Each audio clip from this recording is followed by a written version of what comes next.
Hey guys! Welcome back ulit dito sa Kali Plants. Ako ulit si Mark at para sa video na to, pag-uusapan naman natin itong Graptoveria Fred Ives. So sa origin ng halaman na to guys, nabili ko to sa market locally.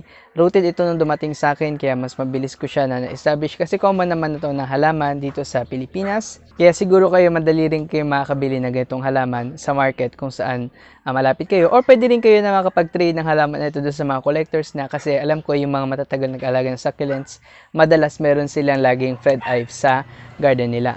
Sa kanyang itsura, may kita ninyo na medyo open yung rosette niya. Tapos yung kulay niya nagre-range sa parang purplish to halos copper na ang itsura niya na medyo reddish. Tapos possible sa kanya guys na meron siyang iba-ibang kulay at the same time. So makikita ninyo, iba yung kulay niya sa gitna tapos iba rin yung color niya sa tips. So itong plant na meron ako medyo stress siya. At masasabi ko guys na kahit Graptopetalum to, ang growing season niya ay summer, so hindi winter. So mas marami kayong makikitang growth sa kanya kapag medyo mas mainit yung panahon. So ngayon hindi masyadong growing season ng halaman na to kaya medyo maliit yung itsura niya ngayon, no? Pero mas malaki to before nung summer. Pero other than that, masasabi ko na very resilient tong halaman na to. Buong taon, kaya niya mag-survive ng kahit anong klaseng weather. Minsan kahit naulanan siya, okay lang din sa kanya. Kaya marerecommend ko siya sa beginners kasi hindi naman siya sobrang difficult na halaman. Sa kanyang potting mix, marerecommend ko gaya ng ginagamit natin na potting mix sa ibang mga succulents. 7 parts pumice na hinalo sa 3 parts na organic material gaya ng carbonized o composted na rice hull. Pero may nakita ko guys na ibang Fred Ives na kaya nila mag-adjust sa medyo mas malupa na soil. So kung wala kayong masyadong maraming pumice na mabibili, so pwede nyo sigurong bawasan ng konting pumice. Pwede kayo mag-adjust sa halaman ito. Huwag nyo lang na siyang masyadong paulanan kung ganon. Pero magsusurvive siya guys kahit hindi ganon ka high quality yung soil niya. Sa pag-acclimate, masasabi ko na napakadili lang itong i-acclimate. Ipatong nyo lang siya sa soil na ginawa ninyo para sa kanya. Tapos kapag nakita nyo na medyo wrinkled na yung leaves niya, diligan nyo lang siya. So hindi siya masyadong maarte guys. Hindi nyo kailangan na maging magtansya-tansya pa sa pagdidilig, no? Kasi yung leaves niya hindi naman yan sobrang taba na madaling malalagas kapag nagkamali kayo ng dilig. Ganun din, dahil malalaki yung leaves niya, marami siyang energy guys para makapag-root.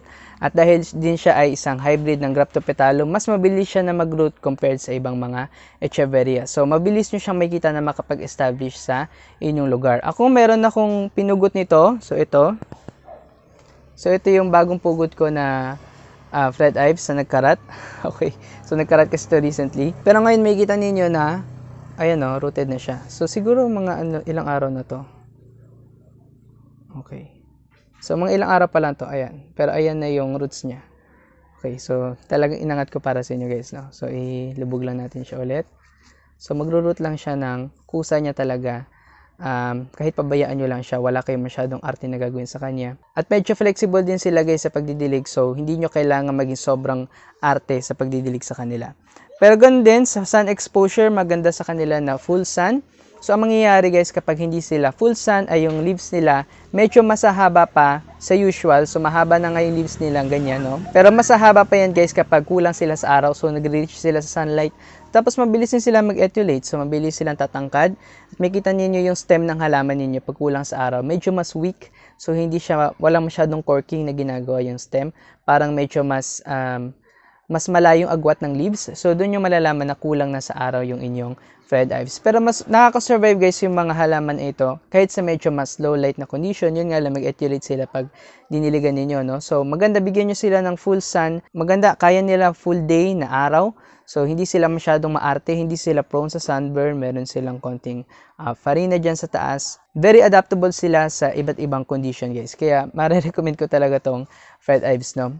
Sa pagdidilig, ganun din, kapag yung leaves nila ay nakikita niyo na parang madali nang push. Ito, hindi ito madaling ma-push. Oh. So, makikita nyo guys. Pag ginanon ko, nag-i-snap siya. So, yan yung marami pang tubig na laman. Hindi yan uhaw. So, yung uhaw, kapag makikita ninyo, kapag hindi na siya bumabalik, so uhaw na yun. Ito, medyo ganito lang to dahil nag-root siya. So, makikita ninyo. Bagong repat kasi ito sa akin. So, since nung nagkarat yung isa, no, nirepat ko siya na panibago dito. Pero ngayon, yung leaves na ginagamit niya para makapag-root. So, pag may nakita kayong ganyang leaves, guys, sa inyong halaman, huwag kayong matakot. Hindi yun dahil sa sobrang araw. Pag bagong tanim sila, no? So, dahil lang nagro-root sila. Pag fully established na sila at nagatapos na sila mag-dry ng leaves, guys, madali na lang sila magpo-produce ng panibagong growth. Yun nga lang, masasabi ko din na ang growing season nito ay summer, medyo mas malapit sa warmer na panahon, hindi sa lamig na panahon, hindi sa winter, no? So, magpo-produce siya ng growth kapag winter, pero feeling ko mas mabilis siyang lumaki kapag summer, guys. So, maging adjustable, mag-adjust na kayo ng inyong pag-aalaga sa kanya, depende sa panahon. Sa problems, masasabi ko na medyo mas matatag siya compared sa ibang mga succulents pagdating sa mga pests. Hindi siya lapitin ng mealybugs, hindi siya lapitin ng scale. So, siguro nga dahil hybrid siya ay medyo mas matatag siya. Kaya mas madali siyang alagaan doon. Pwede rin siya magkaroon ng sunburn, guys, kapag sobrang init. So, magkakaroon siya ng burn marks. Pero kapag established naman yung inyong halaman, less likely naman na mangyayari yon. At kapag talagang established na siya sa lugar nyo, nakapag-acclimate na siya. So, kung hindi pa sila acclimated, yun lang, medyo protectionan nyo lang sila sa sobrang daming sun para hindi sila magka-sunburn. Pwede nyo rin maging problem, guys, yung overwatering sa halaman ito. So, yun nga, kapag masyado nyo silang madalas na nadiligan at hindi nila growing season, gaya na nangyari sa akin recently, so taglamig, nadiligan ko ng madalas itong isang ulo niya, dalawang ulo to eh. Kaya kailangan kong putulin kasi nagkaroon siya ng stem rot. Pero kung maagapan nyo, guys, yung stem rot sa mga halaman na ito, mabilis lang sila na makapag-recover gaya nga nung nangyari doon, no?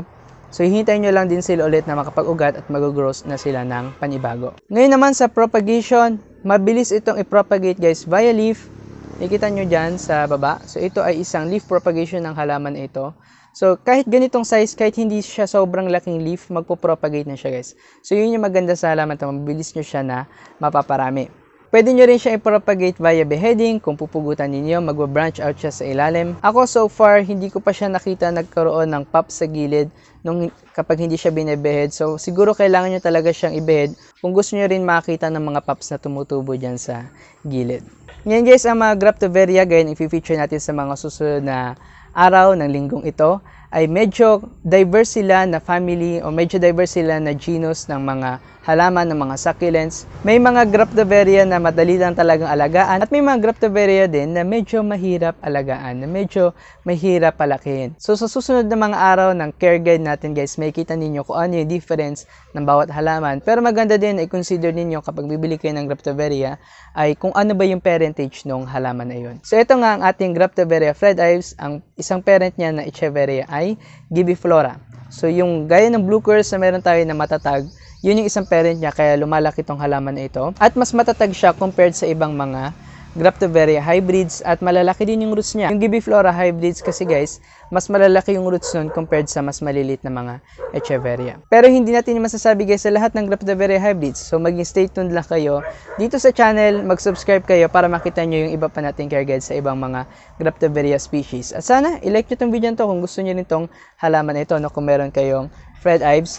Sana mag-comment din kayo, guys, kung may thoughts kayo sa halaman na ito, kung ano yung mabibigay niyong tips para sa ibang magta-try ng Fred Ives. Pero ngayon, hanggang dyan lang muna yung video natin at kita-kits na lang tayo ulit sa susunod. Bye-bye!